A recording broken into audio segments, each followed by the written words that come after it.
예, 오늘은 지난주와 마찬가지로 좀 긴 성경의 구절입니다. 오늘은 크게 두 가지로 이렇게 나눠서 생각해 보고 싶습니다. 30절부터 37절까지는 예수님께서 2차 순환 예고를 하셨죠. 제일 처음 순환 예고는 베드로가 신앙 고백했을 때에 예수님께서 베드로의 신앙 고백을 들으시고는 1차로 순환에 대한 예고를 하셨고, 이제 변화산에서 변화된 이후에 제자들에게 두 번째 이제 오늘 순환 예고를 한 것을 보게 됩니다. 그 순환 예고로 함과 동시에 그들에게 겸손과 승김에 대한 교훈을 하십니다. 왜냐하면 누가 크냐고 지금 다투었으니까 겸손과 승김에 대한 교훈을 말씀하시고, 그 다음에 38절부터 50절까지는 예수 이름으로 귀신을 쫓아내는데 우리를 따르지 않는다, 그래서 금했다고 하는 제자의 말을 들으시고는 누구든지 우리를 비방할 자가 없다, 그러니 그들을 금하지 말아라 하는 이야기. 그런 가운데 어린 소자 하나를 실족해 하면 얼마나 큰 위험이 되는지, 그런 가운데 우리가 마지막에는 화목을 교훈하는 그런 말씀으로 이어지고 있습니다. 문제는 오늘 예수님께서 가만히 그냥 사람들에게 드러내지 않고 갈릴리 지역을 지나기로 했어요. 지금까지는 예수님 갈 때마다 수많은 사람들이 몰려들었잖아요. 그런데 예수님께서 가는 그 길이 알려지지 않기를 바랬다는 거예요, 예수님께서. 왜냐하면 제자들을 가르치시기 위해서. 이 너무너무 중요하거든요. 이제는 보통의 교훈이 아니고 예수님께서 이 땅에 오신 참 목적이 뭔지, 예수님께서 왜 오셨는지, 예수께서 오셔서 뭘 하시려는 것인지, 이건 정말 중요하잖아요. 그것을 가르쳐야 되는데, 근데 사람들이 많고 또 일이 많아지면은 이게 제자들에게 바르게 가르치지가 않습니다. 그래서 때로는 가이사랴 빌립보의 한적한 곳으로 올라가셔가지고 거기서 순환 예고도 하셨고, 또 변화산에 올라가신 이후에 당신을 영광스럽게 보여주시면서도 당신이 하나님의 아들이시지만 동시에 이 땅에 오신 목적은 사람들이 넘겨져서 죽임을 당하고 죽은 지 3일 만에 살아나는 이것들, 굉장히 영광스러운 일들을 위해서 주님께서 오셨다는 것을 가르쳐 주시기 위해서 사람들과는 떨어져서 12명의 제자들만 데리고 정말 귀한 이 진리의 말씀을 그들에게 가르치기를 원했습니다. 그러면 이 엄청난 진리의 말씀을 지금 두 번째 듣는 거거든요. 또 이 제자들이 모르니까, 오늘 또 모르잖아요. 모르니까 세 번째, 네 번째까지 주님께서 순환 예고를 하시는데, 이렇게 제자로서 정말 가이사랴 빌립보 지역에서 그 수많은 만신들 앞에서 주는 그리스도시요 살아계신 하나님의 아들이십니다 라고 고백했던 그 베드로의 고백은 어쩌면 12명의 고백이었을 수도 있고요. 또 영광스럽게 변화산에서 3명의 제자가 맞지만 그런 영광스러운 모습을 보고 또 예수님께서 순환 예고했다면, 하나님의 아들이신 예수님께서 이 땅에 오신 목적은 우리 인류의 죄를 구원하시기 위해서 십자가에 돌아가시는 거구나, 돌아가셨다가 하지만 그러나 3일 만에 살아나시겠구나 하는 어떤 이런 것들을 가지고 주님의 순환을 준비하는 것들을 해야 되는데도 불구하고 제자들은 주님께서 하신 이 말씀이 뭔지를 알지도 못하고 사실 두려움 가운데 떨었다고 합니다. 왜 그랬을까요? 지금 예수님께서 그들에게 정말 가르쳐 주기를 원하시는 이 예수님의 순환, 예수님의 죽음 이후의 부활, 그렇게 주님께서는 계속 두 번에 걸쳐서 말씀하시는데도 불구하고 이 제자들은 여기에 관심이 없는 거예요. 여기에 관심이 있었다면 다시 물었을 거예요. 주님, 그게 무슨 뜻입니까? 왜 그렇게 하셔야 됩니까? 그럼 우리가 어떻게 뭘 준비해야 됩니까? 물어야죠.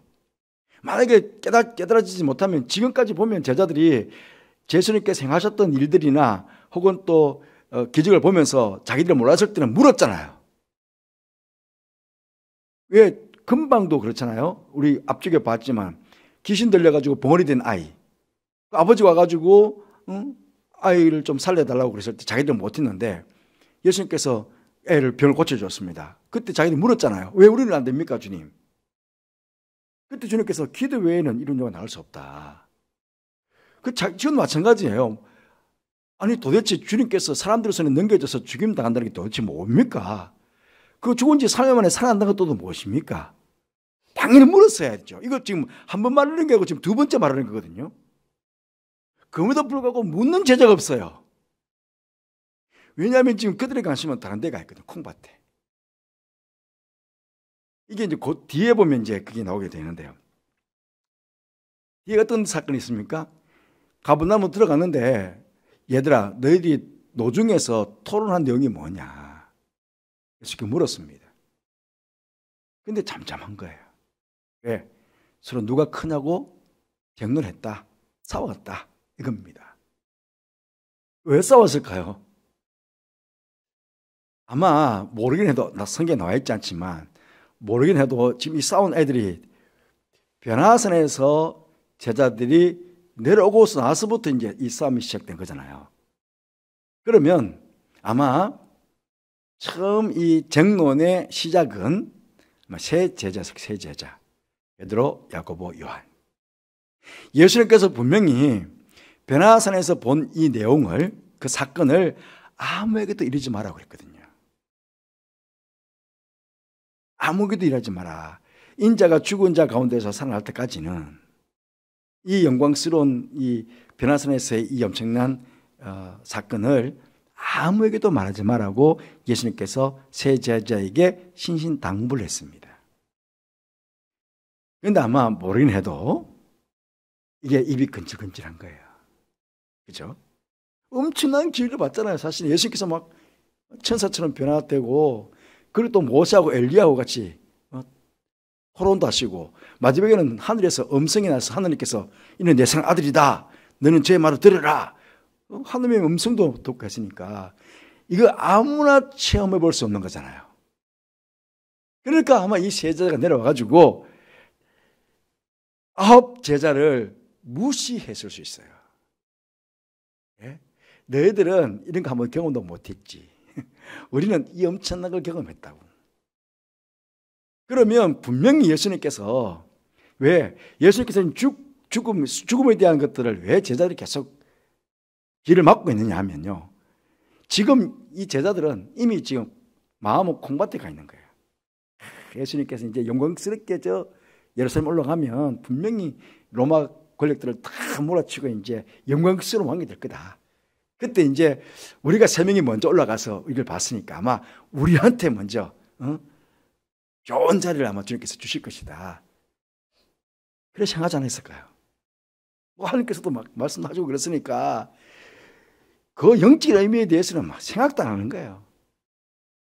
일단 뭐 영광스러운 것도 봤지, 이제 올라가시면 이제 왕이 될 거지, 그러면 이제 우리는 다 한 자리 한다. 그런데 9 제자는 안 그렇잖아요. 그런 것도 못 해봤잖아요.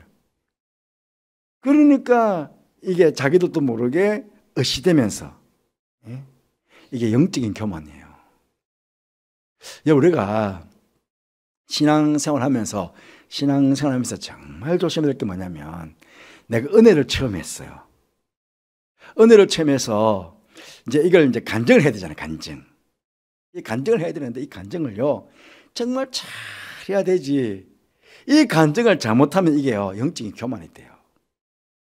영적인 교만이 될 뿐만 아니고 어찌 보면 성도들 하여금 도전이 돼. 내가 이 간증하고 나면 내가 이렇게 해서 하나님 은혜를 받았습니다. 그러면 앉아있는 사람들은 그 은혜를 체험을 못 해봤기 때문에 도전을 받아야 돼. 나도 저분처럼 내가 정말 신앙생활 잘해가지고 그래 저분처럼 내가 신비로운 영적인 세계의 경험을 좀 해야 되겠다.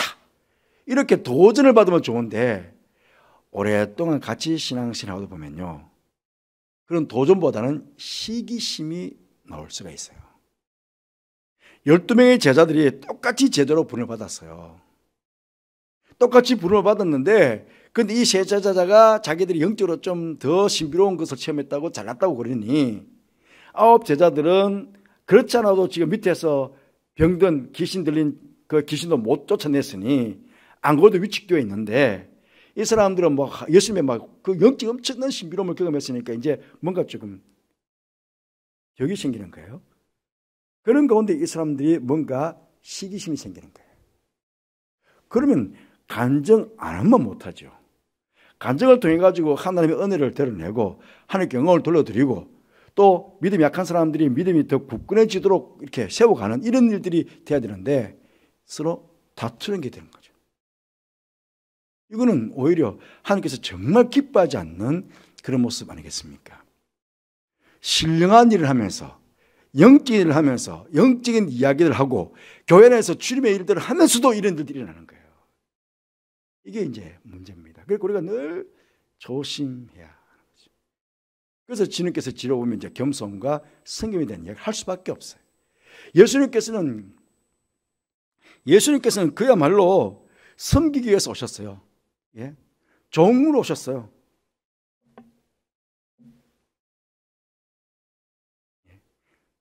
예. 당황스럽죠? 예. 분명히 예수님께서는 종으로 섬기러 왔는데 이 제자들은 도무지 섬기는 마음이 없어요. 전부 위에 가 있으려는 거예요. 그래 이게 얼마나 큰 문제입니까? 고린도 교회가 문제가 뭐였습니까? 고린도 교회도 다 나름대로 은사를 체험하고 나름대로 다 체험하다 보니까 나는 게바파, 나는 아볼로파, 예? 파가 막 나눠지는 거예요. 서로 싸우는 은사를 가지고 서로 내가 크다고 우리가 잘났다고 서로 싸우는 거예요. 그리고 이게 교회가 분란이 생기고 이게 결코 하나님께서 원하시는 일이 아니다. 그러니까 내가 은혜를 받았다. 내가 정말 남들이 체험해보지 못하는 그런 신비로운 영적인 체험했다. 그러면 사실은 더 겸손해야. 이걸 한순간 딱 방심하면 가장 교만해질 수 있는 거예요. 가장 교만해질 게 누가? 마귀가 그걸 노리고 있는 거거든요. 우리가 정말 조심해야 된다. 그래서 12명에 다 부른 거예요. 이제 다 불렀어요. 다 앉혀놓고 이제는 얘들아 누구든지 첫째가 그걸 하면 끝이 돼야 된다.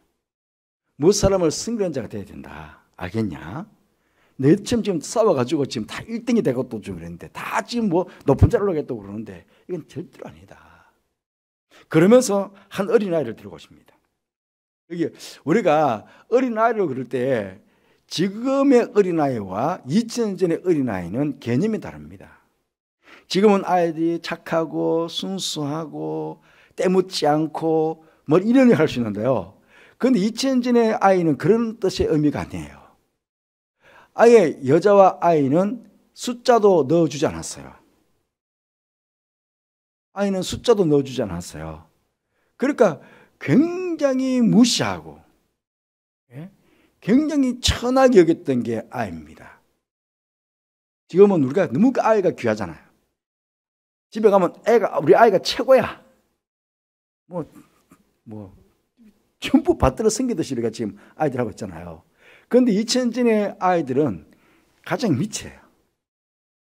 가장 밑에, 가장 천한 아이들. 아예 사람 숫자에도 끼워주지 않는 아이들. 무시하고. 그런 차원이거든요. 그런 아이를 지금 예수님께서 안으신 거예요. 그러니까 누구든지 이리 어린아이를 영접하는 게 곧 나를 영접하는 거다. 그 제자들은 놀라죠. 아니 지금 벽끝 안에 애 데리고 말이지. 쟤 뭐 대단하다고 쟤를 안고는 말이지. 이 아이를 영접하는 게 나를 영접한다고 그러느니 아마 제자들은 굉장히 놀랐을 거예요. 그야말로 뭐 나약하지요. 의존적이지요. 자기가 할 수 있는 것 아무것도 없지요. 응? 무시당하지요. 그런데 그 아이를 주님께서는 당신처럼 영접하는 거로 말하지. 또 나를 영접하는 자는 나 보내신 아버지를 영접하는 거라고. 그렇게까지 말씀하시니까 이 얼마나 겸손과 성김에 대한 이야기를 굉장한 어떤 이 힘을 가지고 지금 제자들에게 말하는 거거든요. 우리가 그냥 쉽게 보는 거지만 자기들을 완전 무시해버렸다. 그러니까 왜 갈릴리 지방 갔을 때에도 예수님 가는데 막 애들이 쫓아오니까 막 제자들이 화를 내면서 막 물리치잖아요. 지금으로 말하면 야 시끄러 다 나가. 왜 예수님 가는데 너희들 방해해. 자 가 빨리 가. 그런 거거든요. 마찬가지로. 그런데 그 아이를 예수님께서 딱 안으시고는 이 아이를 영접하는 게 나를 영접하는 거다. 그러니까 얼마나 많은 섬김의 자세를 가져야 되느냐 하는 것들을 이 아이를 통해서 보여주시는 거죠. 그런 가운데 예수님께서 이제 섬김과 겸손의 참모습이 뭔지를 말씀하신 이후에 요한이 예수께 묻습니다. 우리를 따르지 않는 자가 귀신 내쫓는데 우리를 보고 따르지 않으므로 금했습니다. 그러니까 예수님께서 그것도 마찬가지죠. 지금 요한은 우리가 최고인 거예요. 왜? 우리는 자기는 예수님 제자잖아. 그리고 예수님께서 행하셨던 많은 것들도 보았고, 그러니까 예수님의 이름으로 귀신 쫓아내는데 따르지 않는다고 금했다는 것은 완전히 배척해버리는 거거든요. 여러분, 지금 우리나라 교파가 몇 개인 줄 아십니까? 대한예수교 장로회라고 간판 붙인 교파만 80개가 넘습니다. 왜 이렇게 교파가 나눠졌을까요? 똑같이 예수 믿는데 왜 이렇게 나눠졌습니까? 자기가 최고라는 거예요. 내가 생각하는 예수를 믿는 방법이 이게 최고라는 거예요. 그래서 저는 자꾸 교파가 나눠지는 거거든요. 내 생각과 다르면 나눠지는 거예요. 내 생각과 다르면 나눠지는 거예요. 이거 정말 주님께서 기뻐하실 일일까요? 이 뭔가 자기 속에 자기 의가, 내 속에 내 의가 가득 차 있으면 남들은 나보다 다 못한 것처럼 보여지고 다 무시해버리는 것처럼 느껴질 수 있거든요. 그게 얼마나 무슨 일인지 모릅니다. 영적인 교만이라는 게, 자기는 예수님이 제자고 봤는데, 자, 예수님 이름을 귀신 쫓아내니까 그럼 당신도 우리처럼 같이 예수님하고 갑시다. 근데 따르지 않으니까 아예 금했다, 배척했다. 이거는 있을 수 없는 일이거든요. 그래서 언제나 우리 마음속에는 내가 예수님을 알고 있고 내가 예수님을 믿고 있다면 언제나 내 안에는 아주 겸손한 마음을 품고 있어야 된다. 누구든지 다 용납해 줄 수 있는 그런 마음을 품고 있어야 되는데, 예수께서 그런 가운데 하나를 또 더 지적하는데 뭐냐면, 누구든지 나를 믿는 이 작은 자들 중에 하나라도 실족하게 하면 차라리 연자 맷돌이 그 목에 매어 바다에 던져진 것이 나으리라. 계속 연결됩니다. 누가 크냐? 그래서 어린아이를 딱 안았어요. 이 아이처럼 영접해라. 이 아이처럼 겸손해져라. 내가 이 아이를 딱 가슴에 붙는 것처럼 그렇게 무시하고 아주 나약하고 천한 사람들도 섬겨야 된다. 그런 거거든요. 그런데 요한은 그래도 또 금했다고 그냥 배척하는 거 아닙니까? 하는데 예수님께서 또 말씀하는 거죠. 이 작은 자, 아주 작은 자, 그 어린아이 아니겠습니까? 하나라도 실족하게 하면 차라리 연자 맷돌이 그 목에 매어 바다에 던져진 것이 낫다. 여러분, 연자 맷돌 이제 가보면요, 엄청 큽니다. 그러니까 이 연자 맷돌을 사람 목에 걸었다가는 그냥 깊은 바다로 그냥 빠져들어가서 죽습니다. 차라리 실족시키는 것보다 연자 맷돌 목에 달아가지고 바다에 빠뜨리는 것이 낫다는 겁니다. 보십시오. 실족하면 차라리 연자 맷돌이 그 목에 매어서 바다에 던져지는 것이 낫다. 바꿔 말하면 실족하게 하는 일이 얼마나 이게 하나님 보시기에 악한 일이냐 하는 것이에요. 실족을 왜 시킵니까? 누가 실족시킵니까? 교회 내에서 결국은 교만한 사람들이 실족시킨 겁니다. 다른 사람들을. 요한이 결국은 금하는 그 사람을 실족시킨 거잖아요. 앞서 있는 세 제자가 사실 9명의 영적인 체험을 못한 그 제자들을 무시하는 것, 그런 것들이 결국은 그 9명을 실족시키는 꼴이 되는 거거든요. 우리가 교회 내에서 내가 교회도 오래 다니고 내가 영적으로 체험도 많이 하고 내가 뭔가 교회 안에서 중직이 되고 막 그러면 내가 더 겸손하고 더 낮아져야 되는데, 나도 모르게 내 안에 뭔가 우쭐함이 생기면 믿음이 약한 사람들은요 금방 실족할 수 있거든요. 우리의 말 한마디, 우리 행동 하나가. 나는 믿음이 좋아가지고 딱딱한 음식을 먹을 수 있어요. 딱딱한 음식을 먹을 수 있는데 믿음이 약한 사람은 젖밖에 못 먹어. 그런데 믿음이 내가 좋다고 해가지고 나는 단단한 음식 먹는다 해가지고 야, 나는 이렇게 단단한 음식도 잘 먹는데 너는 야, 젖밖에 못 먹냐? 젖밖에 못 먹죠. 믿음이 약하니까. 그런데도 불구하고 내가 단단한 음식 먹는다고 이걸 자랑 삼아. 나는 봐. 이렇게 맛있는 것도 이렇게 돌 같은 음식도 내가 다 먹고 소화시키잖아. 그러면 젖밖에 못 먹으면 어떡합니까? 결국 이런 일 때문에 결국 약한 사람들은 실족할 수밖에 없는 거거든요. 그래서 내가 잘났다, 내가 크다, 내가 믿음이 좋다 이런 사람들이 더 낮아지고 더 겸손하고 더 해야 된다. 그러면서 뒤로 뭐합니까? 야, 한 손이 범죄하거든 찍어버려라. 발이 찍어버려라. 예, 왜? 우리의 건강한 믿음이 딱 뭐 바꿔 말해서 우리가 건강하다고 생각하는 믿음이 오히려 내가 범죄케 할 수 있다는 거예요. 내 스스로가. 그래서 내가 범죄함으로 누군가를 실족하게 만든다는 거예요. 그러면 이건 절대로 주님께서 기뻐하실 일이 아니다. 그래서 마지막으로 이제 쭉 연결돼서 가는 거죠. 그러면서 예수님께서 하신 말씀 뭡니까? 사람마다 불러서 소금치듯함을 받으라. 누가? 실족하는 사람들. 두 손 가지고 죄 짓는 사람, 두 발 가지고 죄 짓는 사람, 입 가지고 죄 짓는 사람. 예? 그래도 자기는 잘났다고 그러면서 연약한 사람들, 실족시키는 사람들, 어린 소자 실족시키는 그런 사람들. 다 불러서 소금치듯함을 받을 거다.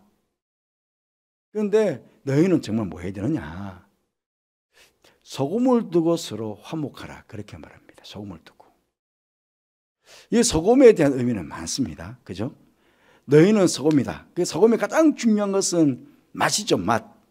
맛인데 맛을 내기 위해서는 어떻게 해야 됩니까? 자기가 죽어야 돼요. 소금은 자기가 녹아져야 됩니다. 녹아져야 맛이 나죠.